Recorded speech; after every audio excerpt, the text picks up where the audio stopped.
Hello, welcome. My name's Soul Witch. Welcome back to my channel. Today we're going to be talking about a spooky story. I guess I'll talk about the first time I ever did an EVP session. I think it's Zach Brannigan on Ghost Hunters. He basically would use this little recorder, and basically the open wave that is on the recorder, you can speak to spirits through. We were really into the show, me and my friend, and I'll call friend Jay because I want to keep their name disclosed. I don't want to give that away if they don't want to be on the internet. So me and Jay were over at their house, and we decided that we wanted to do an EVP session. We were really into the hunting show, the ghost hunting show. And so we decided that, okay, let's go ahead and try it. Their house was definitely something else. When I was younger, I started sensing spirits when I was around, like, I want to say like 4 or 5, probably younger, but when I consciously started to recognize that I had felt those energies around and stuff like that. So basically we enter the house, and the house is just full of this like caked up energy. It's just like really heavy and very dense. Hard to breathe in kind of energy. So I'm sitting there and we get ready to start the session, and they say, do you want to go into the basement? And I said, yeah, sure. So we went down there. It's daylight, you know, it's after school, nothing's too crazy, it's not too spooky. And I sit down and we start the EVP session. So we're waiting, and they say, okay, any spirits in the room, can you please answer? Contact us. Reach out in any way possible. So a couple do. We hear a couple names. Bonnie, Kyle. And for whatever reason, during this time, you know, I'm 16, 17, and it's daylight. Like, it's like a nice day out. Like, the sun's shining through the window. Like, everything's chill. But for whatever reason, I felt kind of like the hairs stand up on my neck. Could not move. I was stiff. I was sweating. I was completely nervous, and I didn't really understand why. I was like, damn, I feel crazy right now. Like, I don't know what's going on with me. But we continued the session, right? So this is going through my head while we're doing this. And they were particularly brave. They didn't seem to have a problem with what was going on. So I was just sitting there, stiff as a rock, literally, like, and I tried to, you know, comfort myself by touching my friend, right? Like, just touching their knee and being like, okay, there's another human here. I'm not alone, right? But that's how it felt. It was a very weird feeling. We let the EVP session go for a little bit, talking back and forth. They think it might be one of their relatives, and I'm like, cool, I'm scared. I want this to end. I don't want this to happen anymore. We hear the garage open, and it seems like their dad had come home. And so I was like, whew, okay, it's over. Like, we can end this session. It's fine. Fuck this. I'm done. And then all of a sudden, something through the recorder says, you. And I said, oh, you mean them? And they said, no, you. Okay. So I was like, and my friend had looked at me, and we were like, okay, how do we end this? So then they end it. I kind of forget how they ended it. It's kind of important how you end your conversation with spirits, because you don't know what you're leaving open or what you're closing out. So I don't remember how we closed it, because I was that terrified and that like, please don't talk to me. I know I came into this wanting to talk, but not with you. And so it was just this feeling of dread. After that, we end the session. The day goes on, you know, we spend some more time together. And there was a couple more encounters at this friend's house, where their house is just like, at the end of the day, just like full of spirits. There has been photographs that they have taken. There has been occurrences that I have seen and felt at their place. Other friends had seen and felt at their place. And I'm 24 now, so this was back in high school. I don't know what it looks like anymore. I don't know what this person's up to anymore, but it was terrifying, honestly. I don't know how they handled it so well. They handled it with a lot of laughter, so good for them. But I hope they're okay. Basically, just the energy was wild and off. I do remember one night where I stayed the night Same feeling. When I feel a really ominous presence around, I start to sweat, but I also clench up. Like, your body just goes into like survival mode, or at least mine does, where I'm like, I'm laying down and I'm having a sleepover with my friend and I can't move because there's something in the room. There is a presence in the room that I can feel just like searing into me. Whoa, it was scary. And so then you're saying, okay, that's the end of the story, right, Liv? Like, that's the end of the spooky story. You guys ended the EVP session and that was the end. I wish, I really do. I went home. At the time, all my sisters had moved out. I have 3 older sisters than me, and they moved out, and so it was just me at home alone. And this was like a day or two after the occurrence, right? After I had talked to these spirits and had left my friend's house. In retrospect, of course, now I know I obviously brought something home with me. I know you're saying, well, how did, like, obviously, like, how would you know, right? I don't know. It's just like a sense, like I shouldn't have done anything because I was 16. It was the first time it had happened. But now that I have this knowledge, I would have very well known, okay, something latched onto me and came home with me. As I was home alone. It was after school, a couple days after the occurrence. On my mom's back wall, right? So there's like the front door, and then when you walk through the front door, the first thing you see are 2 couches. One's against the window wall, and then one's against the wall, and on the other side of the wall is the garage. So I'm sitting on this couch against the wall, and the garage is behind me, but on the wall above me is a samurai sword and these beautiful Vietnamese murals that my mom had, but they were hanging on the wall, and they come in these big slabs, like about this big. I was sitting there. There were 4 of them lined up, and the samurai sword sits on top. And from this wall across the way is the TV, right? And the TV wasn't on. Again, this is in broad daylight. It's like the end of the day, right? Just got home from school. It's my senior year. I'm just sitting there chilling, or junior or senior year. And I'm just on my phone or whatever, just doing whatever. And all of a sudden, I hear this. And at first I'm like, I don't know, maybe it's a raccoon, like whatever. But that's the thing, is that this thudding got so loud and intense. Remember, I'm the only one home, just a 16-year-old girl, and the murals and the sword start shaking on the wall. I don't know what to do, and they didn't stop because I'm over here like, what the hell? I run to my mom's room, and I still hear it, and it keeps thudding and thudding and thudding. And I'm like, oh my God. So I call my mom and I'm like, yo, something's in the garage. Something's making the house like shake, like the murals are shaking on the wall. And my mom's like, no, they're not. Straight up. She was like, I don't know what that is, but I don't think that's happening. She's gaslighting me. Like, I don't know what to do. I'm freaked out, right? So I stay in the room and I'm like, in my mom's bed, like, holy shit, this is crazy. And it has that same vibe, that same dread, and that same intensity where the hair stands up on the back of your neck and you feel like you can't move. I can laugh about it now because I know what happened, but at the same time, at the time, it was terrifying. You guys think, okay, that's the end of the spooky occurrences.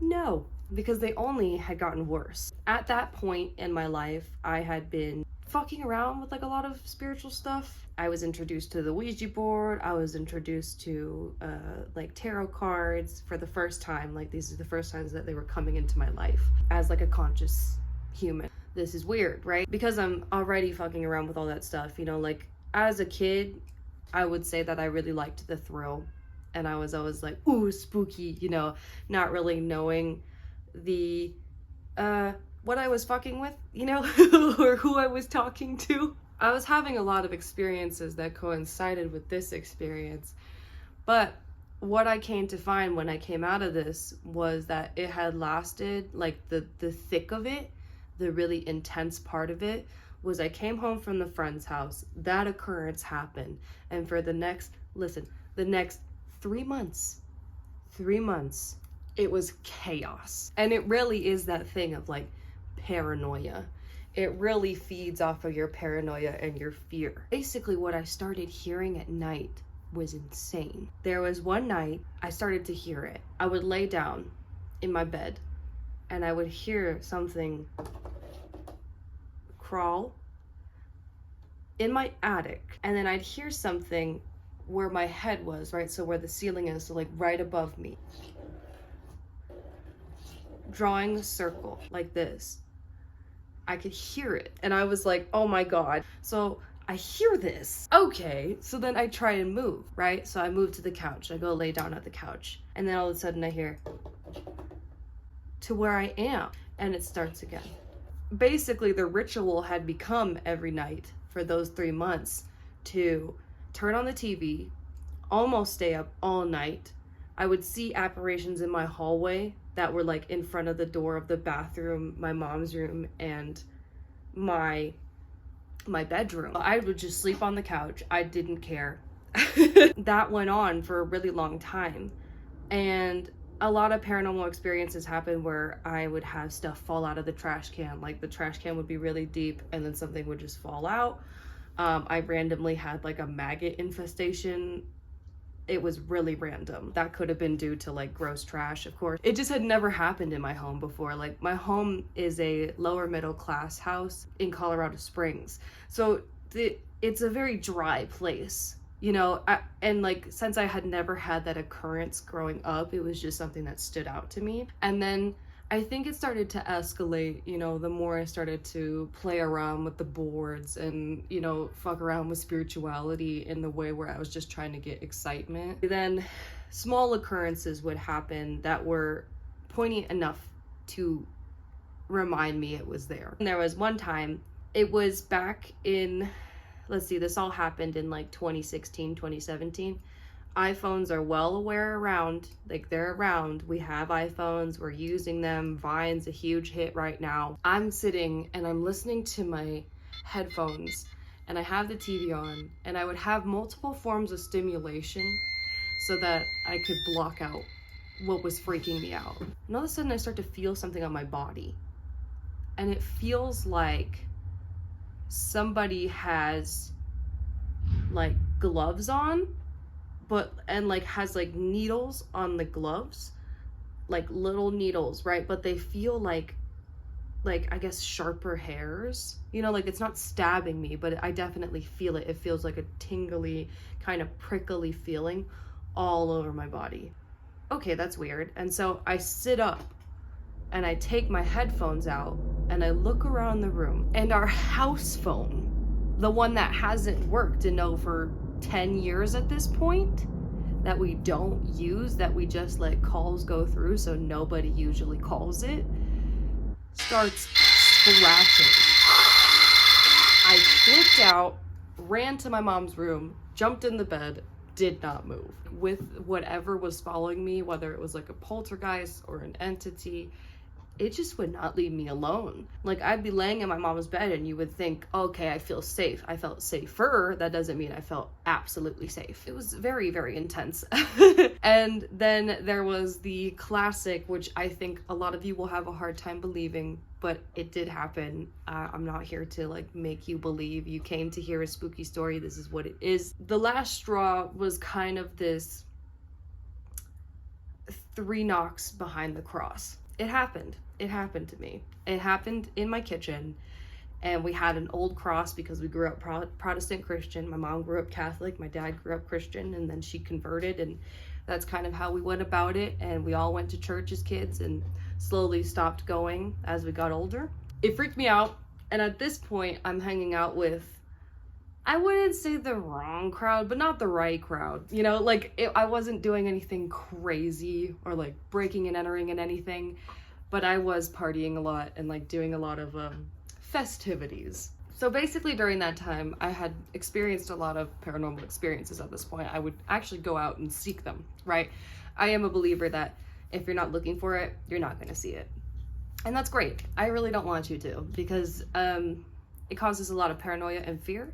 For others, it's just like, it's not real, and they never see it, right? As I got older, you know, I guess this whole story happened in a span of about 2 years between my junior and senior year. Or I guess about 3 years, because it was from my sophomore to senior year. By this point, I had found some form of my spirituality, and that's because I felt like I needed to protect myself. I had so many experiences with friends, and to the point where it started kind of leaking into my family. I know my mom doesn't think much of this. I would always see this apparition that I talked about in the hallway. And when I'd keep the lights on in my living room and my TV on, that light would emanate almost like a block, right? Like a blockade, because I believe that light helps keep away. And so I would see this apparition in the hallway while I'm trying to go to bed. And it was intense, but basically, one thing that confirmed it is my sister Valerie. She had to move back in to the house at some point during that time, and she would even get scared at night. And she even told me, there's something up with your room specifically. And there always has been. There's always been some energy with my room, but whatever I brought home was not the same energy. There was one night where I heard my mom crying and like kind of fussing in bed.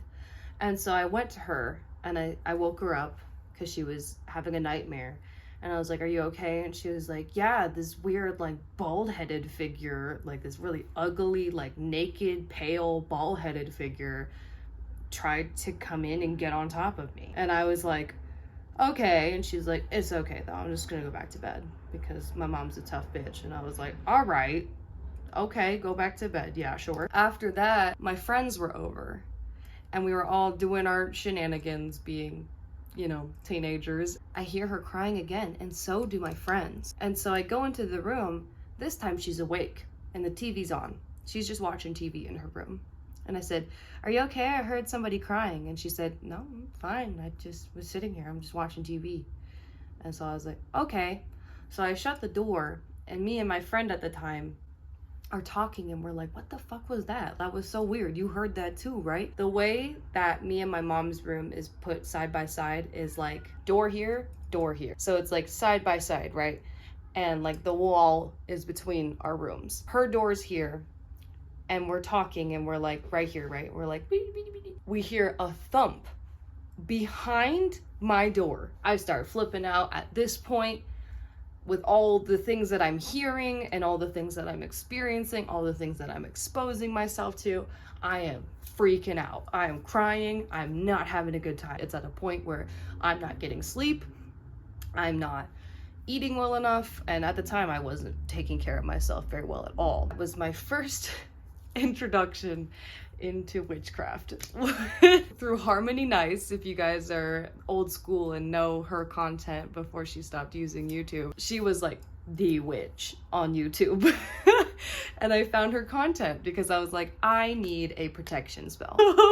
That's when it kind of began, and that's when I started to inform myself on how to handle spirits and kind of how to not let them reign over your life. But yeah, that was a crazy experience. That was multiple years of my high school experience, and I have more experiences farther back, but they were not as scary as that. All in all, what it taught me was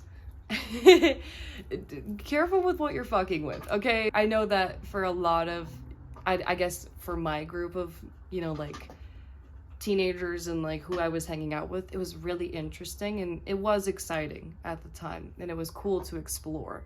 But it's also like, okay, this is why it's really important to learn to have like respect on both ends, like how to have a boundary with the spirit realm, and then also to have boundaries with spirits themselves, right? And them the same. When you have boundaries, they usually will not cross them, especially if it's a very clear intention.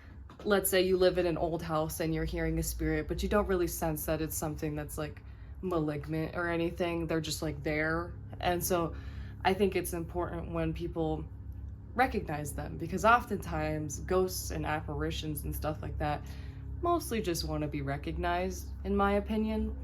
I mean, that's why they make a noise. That's why they're doing all this stuff. With my case, I think it was something very different. I think it was something that very much targeted me, latched onto me, came home with me, And in that case, I really had to put some firm boundaries, even if it is still there, to be like, you will not fuck with me anymore.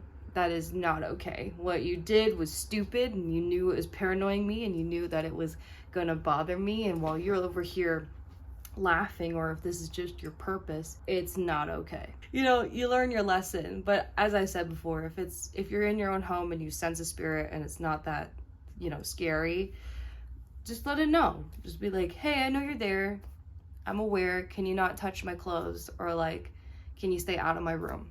Like, you can wander around the house, you're here. You know, I think that there is definitely a way. Again, boundaries are a huge thing in the spirit realm, and it's not something that's often talked about because, of course, with media and, you know, horror movies, it's so hard and easy to fall into the loop of like, you know, and like, we don't know how they act on the other side. We have no clue. We can only know from multiple experiences and multiple similar experiences between all of us. But that's the thing, we are reactionary, right? Like, we're only reacting to what they do. So that's all we know. We don't know why they're doing it. We don't know what they want. So that's why it's important to be like, whatever you're doing, not here. As long as you respect the boundary and we respect our boundaries, I don't see a problem with ghosts wandering around the house. If it comes to that, there are things that you can do to remove that energy and to get it out, or to at least put it at bay and say, no, this is not happening. But one of the things that I did learn from that time, that crazy time in my life, was to be very assertive. Just remember, if you're in a state where like I was, where I was like really scared and like really nervous all the time and very paranoid and scared of what was going to happen, whether it would be in my dreams or a weird occurrence at night or my dog's growling, you know, at a wall, you know, like whatever it may be, if it's freaking you out, then put up some protection for yourself. Talk to your people about it, right? Talk to somebody you trust about it. And also research and get some information off of the internet or through a book or something, some type of protection. And remember that what they want is your attention. So the less that you give, the less that they can fuck with you. So in that sense, seeing is believing. Keep that in mind, and thank you guys for watching. I hope you guys enjoyed this. I hope I was I know I'm an animated person, so I hope it was a fun story to listen to. But in any sense, I hope you guys have a really good day. Stay safe, protect yourself, and have a magical day. Bye.